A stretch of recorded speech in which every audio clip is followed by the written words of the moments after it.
Okay.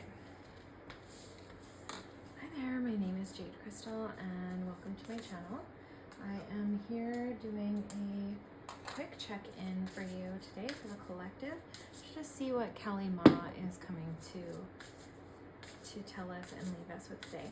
Please remember that these are collective readings. They are timeless whenever you are finding them. They are a message from your higher self, from your guides, from your team, aligning to the path that you're on right now, coming through. And please pray on these messages and take them through your own field of intuition guidance. They should be mirroring you and your own intuition and help to give you clarification on what the divine is actually telling you between that and your ego. So let's begin. So today I am surrounding this area in a circle of light and asking Creator to come help bring messages that are best going to serve the collective and the viewers watching this channel. Kelly, what do you have to say now?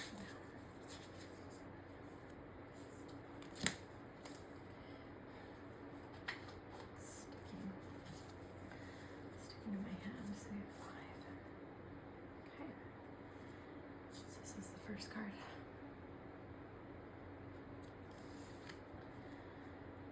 Kelly Kamasa Nasini. It is time to free yourself from what has been. Learn from it, but not allow it to define you or direct the course of your life. Give up your stories about the past. You have outgrown them. Kelly consumes mistakes, sins, and negatives. Let her free you now so you can be open to the gift of your life unfolding. So the way that I define sins is from the Course in Miracles, because I've taught the Course in Miracles for a very long time. And Course in Miracles is sin means any block to love. So you're releasing any blocks to the purification and love and allowing love to pour through you right now. But also, even I found this week talking with friends, they were asking me about things from my past that was only a few months ago, and you might feel the same way. Obviously, I don't believe any coincidences, so this is coming up for a reason. But I was like explaining something that had been asked of me, a story, and I was like, wow, I'm not even that person anymore. Like, I can't even relate to that vibration because I've shifted so much in 6 months that vibration doesn't even match me. And so it's time to not tell these stories anymore, and it's time to just let these go. So this is a very serendipitous card personally for myself, and this might also be coming up for you. In the patriarchal system that we're in right now, it is very common to find identity in the past and the stories that have made you there. And some of those memories and experiences are to be cherished. They are part of our human experiences. But some of them are an identification as a defense, and they just need to be let go. They don't define you. And especially really noting and being self-aware if those stories even match where you're trying to go. Do they match the person you're trying to manifest? Do they match the things that are calling to you? Why are you still holding on to them? And just really being brutally honest with yourself in a loving way and being really curious, like, oh wow, I didn't even realize I was still attached to that story, and oh, I've told that story a few times this week. Like, why am I attached to that story? What am I getting from that? How is it serving me? Is it defending me? Is it protecting me in some way? Why do I feel like it needs to be there? And then bring Kelly into it. Ask her to help you, especially if you're ruminating on mistakes, if there's any shame or guilt going on for things in the past that you wish things had turned out a different way. Or sometimes when we go through really challenging situations or attacks and we're trying to upgrade our frequency, we can start to have distress about like, well, why am I still attracting this? I thought I was coming out of this. And a lot of the times it is you coming out of this, but it also sometimes takes a few different times for you to put your foot down to the universe and say, like, no more. I do not accept this in my frequency. I do not accept this in my experience, and this is not going to happen for me anymore. And then also there are tests when you're trying to manifest things. Are you going to actually allow this in your frequency? Are you sure you're done with it? And so really bringing awareness and an inner knowing into that, and you can connect with Kelly's beautiful energy to help you have that awareness and that discernment. Beautiful. Beautiful, beautiful. All right, the next one, the terrifying image of Kelly with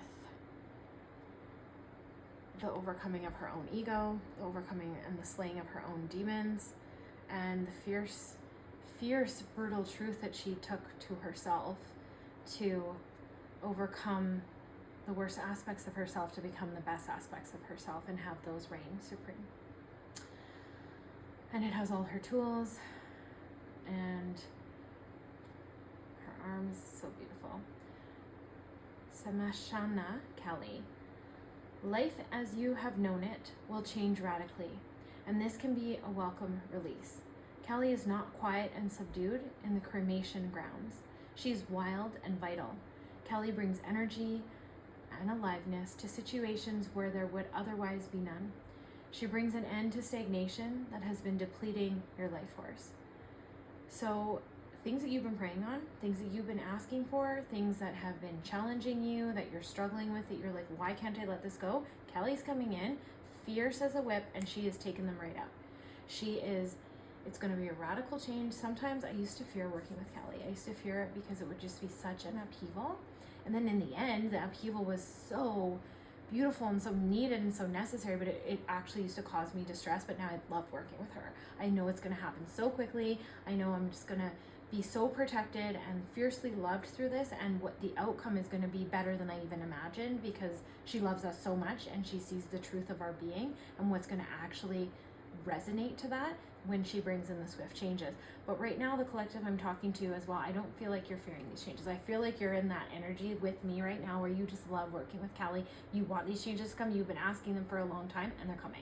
They are literally coming. You're already probably, by the time you find this video, you're already living it, or they're coming and they're on their way and they're coming through, and your life's not even going to look the same. It's just like I said right before this, I love the synchronicities when they come through the cards, but it's like, you know, the person I was 3 months ago, I'm not even that same person. I love them. I still love her. I have so much compassion for her, but I've already grown so much from that by listening to my divinity, by listening to my divine path, by going in and consulting my higher self on every single next step, and by having a really clear vision of what it is I want to bring into my life experience so the universe and my guides can actually deliver it to me. And those are pieces of the puzzle that you might need to bring in right now, or you might be honing into, and this is your mirror, and this is your, like, you know, thumbs up from the universe, like, you're on the right path, you're on the right track, keep going, you're doing all the right things. And Smashina Kali is helping you with that and just really honing that all in. It's coming to fruition. There's a cycle closing, the voids that some of you might have been in where you're uploading and downloading and just really integrating a lot of stuff from different lives, different timelines, different zones, is all just coming into a head and coming into a beautiful, beautiful harvest and fruition. I'm seeing this one by the winter months. It's all going to really be, you're going to think back to this reading and be like, whoa, that was so beautiful and wild and so like awestruck, you know, like, oh, wow, I can't believe that happened. But also then if you ever say that, if you ever say, oh, I can't believe this, say thank you. Always add the thank you into it. Okay, so we have this beautiful, beautiful version of Kelly celebrating her beautiful garlands, and she's blessing you. Bhavantrini. When momentum is building and you don't know how to stop, fueling the fire or reverse the damage, Kelly brings grace and freedom from negative patterning and stubborn mindsets resistant to change. Now is a powerful time for spiritual work and healing practices. She will support the work, and much growth can come from it. The storm shall be gentled. You shall emerge unharmed.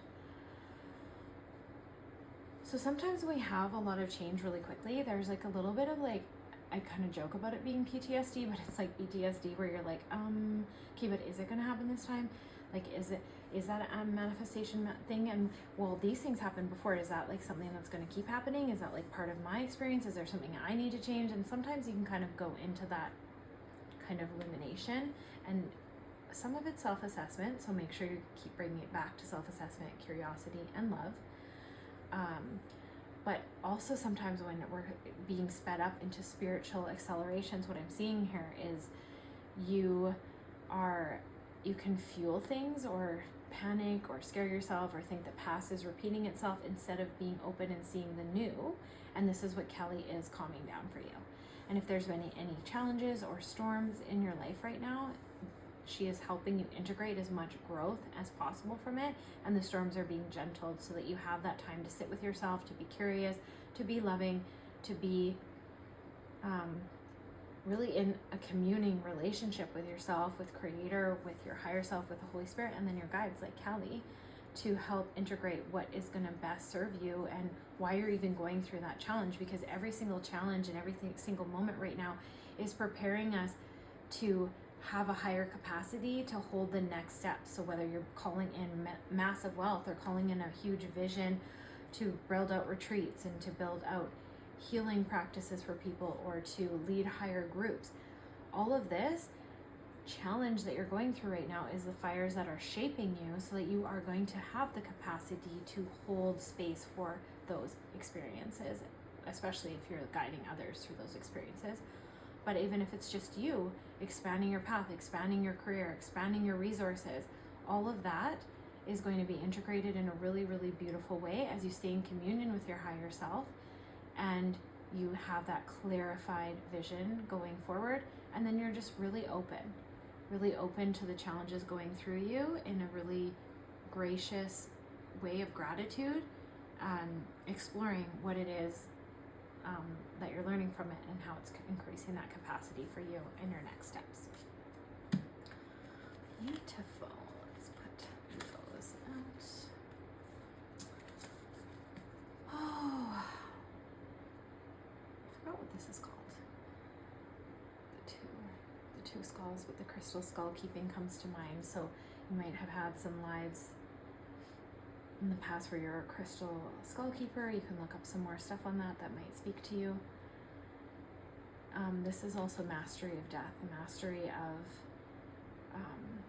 an ego death, and the mastery of that, of coming into your higher self and the wisdom and the emotional maturity that comes with dealing with proper grieving, proper loss, or proper bringing divinity into things creates proper management of all things. But Kadaga, a predestined series of events is due to occur according to the divine timing. This has been orchestrated at a higher level to integrate the paths of people with whom you have soul contracts in this lifetime. Trust in the doors that close just as much as in the doors that open for you as a result. So right now, there's a whole bunch of things going on for you. So there's people leaving your life experience, and I feel like you're really at peace with it. The collective that I'm talking to, you're extremely at peace with this. You're really in an integrated state of connection to divinity. Like if you're working with Callie, you're in those higher levels. If you're comfortable working with Callie and you have conscious awareness of everything I'm talking to you about in this reading today, and you're mirroring this, which I believe you are, because I attract a lot of ancient souls who are really developed in their spiritual path to my channel and to my practice. So this would be you, but you're really in peace with the cleansing that's going on through your life. So people and relationships and challenges, experiences are just being gently and easily removed from your life as if by magic.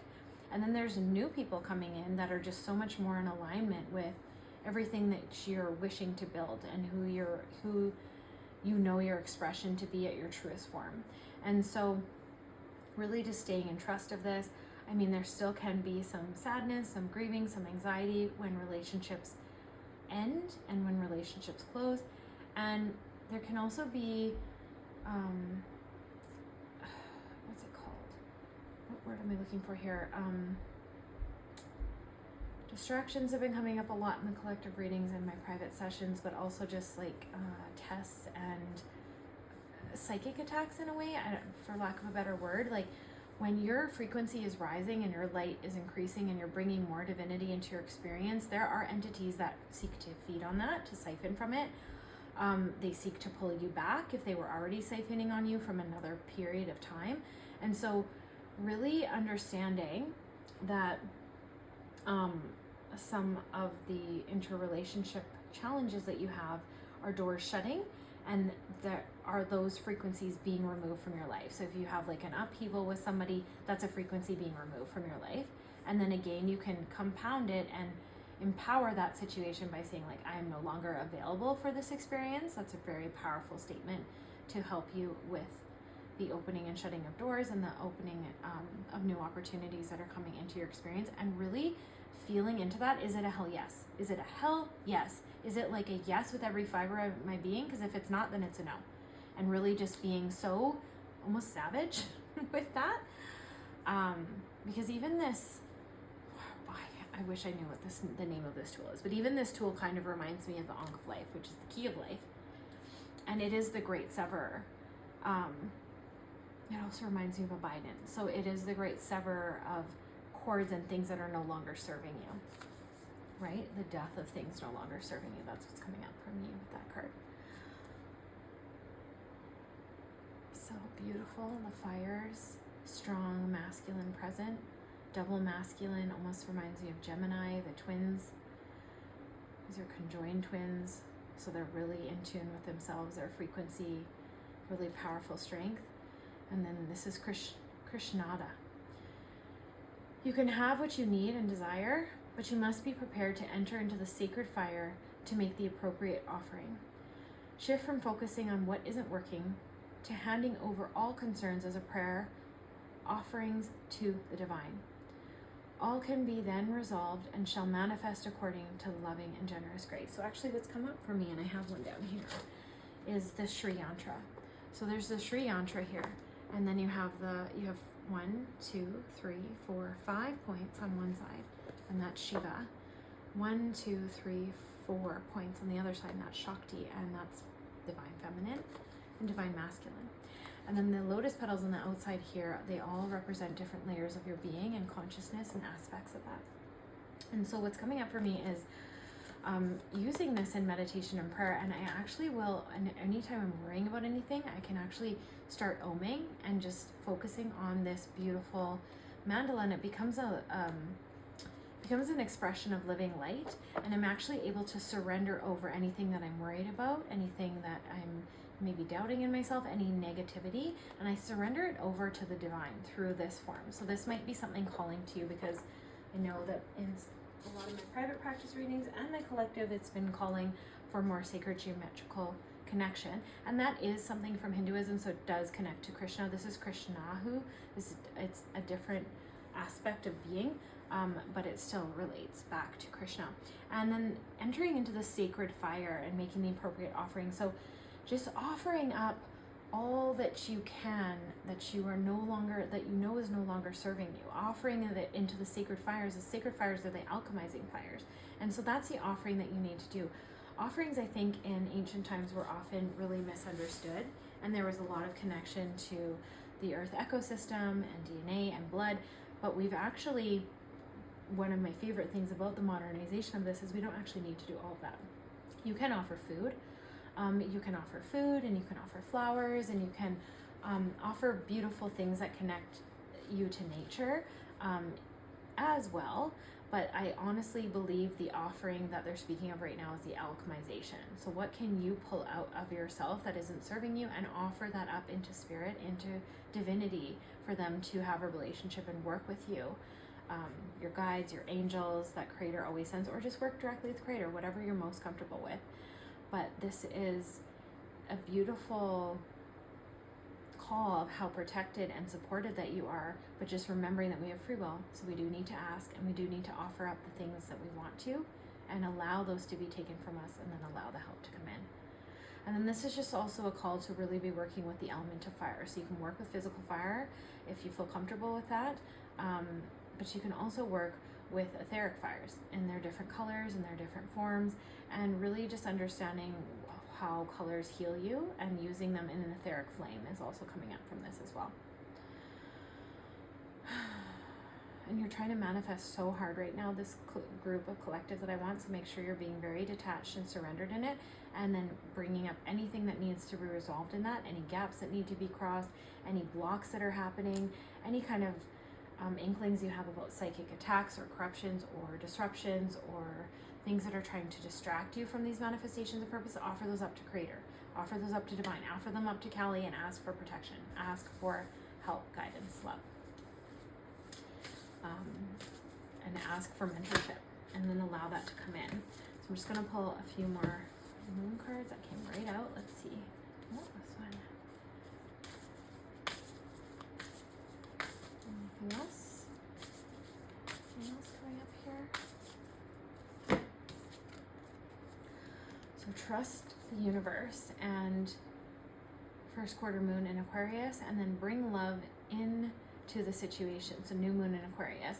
So Aquarian energy is a really open, beautiful energy that really understands all of the signs. And so it's a really encompassing energy that really understands all aspects of expression and all aspects of form in a really integrated way. And Aquarius energy is very connective to the collective. It's very connective to the we heart, not just me, I. It's we. It's I. How can I serve? How can I come out? How can I better my life? And how can that serve the greater wholeness and the good? How can we as a collective heal? How can we as a collective be abundant? It's all about that opening up and that expansion of energy. So that's everything we talked about today. That's where it's also bringing you. It's bringing you into such an expansive energy with such an attuned frequency that you're just going to be able to help even more people and connect to even more people. And all of the collective wins that you have are going to actually expand and help the collective. And so right now it's saying bring love into the situation and trust the universe. And so when I look at these cards, there's first of all a lot of purple. So you might want to work with amethyst, lavender, purple flowers. You might want to just meditate on the color purple. I'm also seeing like a silvery diamond, sparkling bright white energy. And so just knowing that, you might want to just look more into what Aquarius means and the attributes of Aquarius, or see if there's any Aquarian energy in your birth chart. But bring love into the situation. So anything that challenges you, bring love there. Bring love into all your cells, into all your peace, and let love go before you and be in every single moment and every single element of time coming forward to you and even behind you, and bring love in the situation, bring gratitude, be grateful for everything you've gone through, everything you're going through, every challenge you have even now, and just keep bringing that love and letting it flow through you. And when you don't have enough for your own, borrow it. Ask Kelly for some, ask your angels, ask Creator, and let it just pour through you, and just really begin to see love and use love in every single situation, even when it feels challenging and you feel afraid. Bring love there. Bring love to any person that's challenging you in front of you. And even if you do it from afar, even if you're not comfortable doing it to them directly, just bring love there. Bring love into all of your growth and all of your journey. And even when the journey seems like it's taking you in a different direction than you have been wanting to go, bring love there too, because those are all part of the journey and everything is working out for you. Everything is always ask and it is given. Like that's a book, but it is true. Ask and it is given. If it is not given, then there's something going on in your soul contract that wasn't allowing that. And even that is going to still work out for you because your soul planned this out and knows what it's doing and knows what it's learning. And then trust the universe. Trust the universe. Trust that once you've surrendered up those challenges, once you've asked for help, once you've asked for guidance, once you've asked for mentorship, that's all coming through, and trust the plan. Even when it seems like it's not working out for you, keep trusting the plan. Like, I know everything is always working out for my greatest and highest good. I know that I live in a beautiful, abundant universe that is always supporting my excess and highest unfoldment and the good. And just keep trusting that and keep expanding out your energy field in love and letting that touch everywhere that you are, your home, the building you live in, your planet, your street, your neighborhood. I'm just really seeing Kelly's helping you really amplify your frequency and really blast through any limitations that you think that you might have had in your own frequency. Like, how far can you connect? I think in one of the other readings, it came out that you can connect to the ley lines of a place. You don't actually need to travel there if that's not feasible for you right now. If you can't leave or you don't have the funds for that or anything, or trying to manifest it, you can connect to the ley lines of a place. And so, connecting to the ley lines and letting your energy expand and letting love expand and blessing the planet is a really potent, beautiful, and important piece of light work you could be doing every day, any moment that you think of it, but even once every 24 hours is going to be a really powerful thing for you. So I think that's a really great place to end this reading. I love you so much. I hope that you got wonderful things from this reading. And if you liked it, please subscribe, please share, please like. I hope that you are just feeling blessed. Abundance, know that I'm always praying abundant. I know that I'm always praying for you. I love you so much, and I thank you for your support. I thank you for your connection. I thank you for just having the energy exchange of this reading. Whenever you like something or whenever you tune in, it's giving an energy exchange, and it will deepen the energy exchange if you like this reading, so that I know you're there. I can connect with you more directly. And if you want to leave a comment and tell me how things are going and how this resonated for you, I love to hear from you. I love connecting with you. I appreciate you, and I hope that you're blessed and you have a beautiful, beautiful May, or whenever you find this. Talk to you soon. Namaste.